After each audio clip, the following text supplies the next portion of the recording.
কারণ কেউ জানতো না। অগ্নি চেয়েছিল দিদিমাকে একটি দামি উপহার দিতে, যাতে সবার সামনে তাকে অপমানিত হতে না হয়। অবনি, আজ সন্ধ্যায় যে উপহার আমি আনবো সেটা দেখে শুধু তুমি নয়, দিদিমাও অবাক হয়ে যাবে। তুমি দেখবে, গৌতম অবনিকে বলেছিল, কিন্তু তার কোনো পরিকল্পনা ছিল না। সে এক দোকানের সামনে পৌঁছলো। সেটা একটি গয়নার দোকান ছিল। সে একটি আংটির দিকে তাকিয়ে কিছু একটা ভাবছিল। এই কি দেখছো? জানো তো প্রতিটি গয়নার দাম 5 লক্ষ টাকার ওপরে শুরু হয়। জানি, দেখতে তো টাকা লাগে না।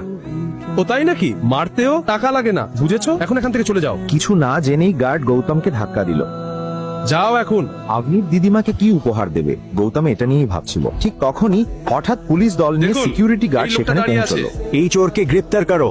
কি হলো ইন্সপেক্টর স্যার? স্যার, এই লোকটাই দোকানের বাইরে দাঁড়িয়েছিল।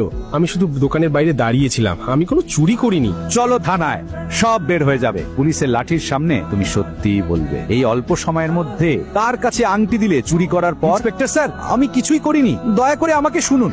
পুলিশ গৌতমকে তুলে নিয়ে গেল থানায়। গৌতম অনুরোধ করতে লাগলো, কিন্তু কেউ তার কথা শুনল না। থানায় পৌঁছে ইন্সপেক্টর তাকে লকআপে বন্দি করে দিল। তোমরা প্লিজ আমাকে শোনো, আমি অবনি আগরওয়ালের স্বামী। ও, তাহলে তুমি সেই আলসে জামাই যে তার ধনী স্ত্রীকে খুশি করতে চুরি করে? আমি বলছি ইন্সপেক্টর স্যার, 1 মিনিট অপেক্ষা করুন। আপনারা ভুল বুঝেছেন। আমি কিছুই করিনি, আমি শুধু দোকানের বাইরে দাঁড়িয়েছিলাম। আপনারা ওকে জিজ্ঞেস করুন, ও সব বলবে। কি এখনো চুরিও শুরু করেছে নাকি? ইন্সপেক্টর, আপনি ওকে মারুন বা যা খুশি করুন, আমি ওকে ছাড়াতে যাচ্ছি না।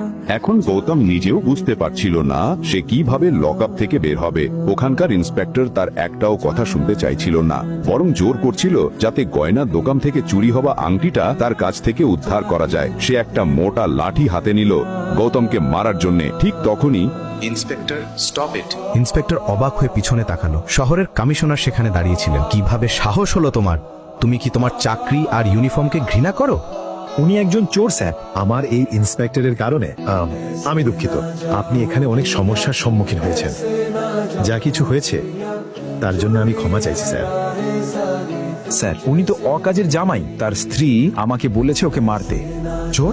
কিভাবে সাহস হলো তোমার এমন কথা বলার? চাইলে ও 10টা গয়নার দোকান কিনে নিতে পারে, সেই শোরুমগুলির থেকেও বড়, তারপর সেগুলো জ্বালিয়ে দিতে পারে।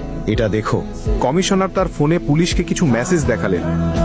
ওটা দেখার সঙ্গে সঙ্গেই ইন্সপেক্টরের মুখ ফ্যাকাশে হয়ে গেল। সে গৌতমের পায়ের কাছে পড়ে ক্ষমা চাইতে লাগলো। মাফ করে দিন, দয়া করে মাফ করে দিন। স্যার, আমি আপনাকে বাইরে পর্যন্ত পৌঁছে। শুধু সাবধান থাকবেন, আমার পরিচয় যেন কেউ না জানে, আমার স্ত্রীও না। জি। এই কথা বলেই গৌতম সেখান থেকে বেরিয়ে গেল। আসল সত্যিটা কি? কেন কমিশনার পর্যন্ত ওর সামনে মাথা নত করলো? একটা রহস্য প্রকাশ পেতে চলেছে যা আপনাকে চমকে দেবে। চাইলে তোমার কিডনি বিক্রি করে দাও।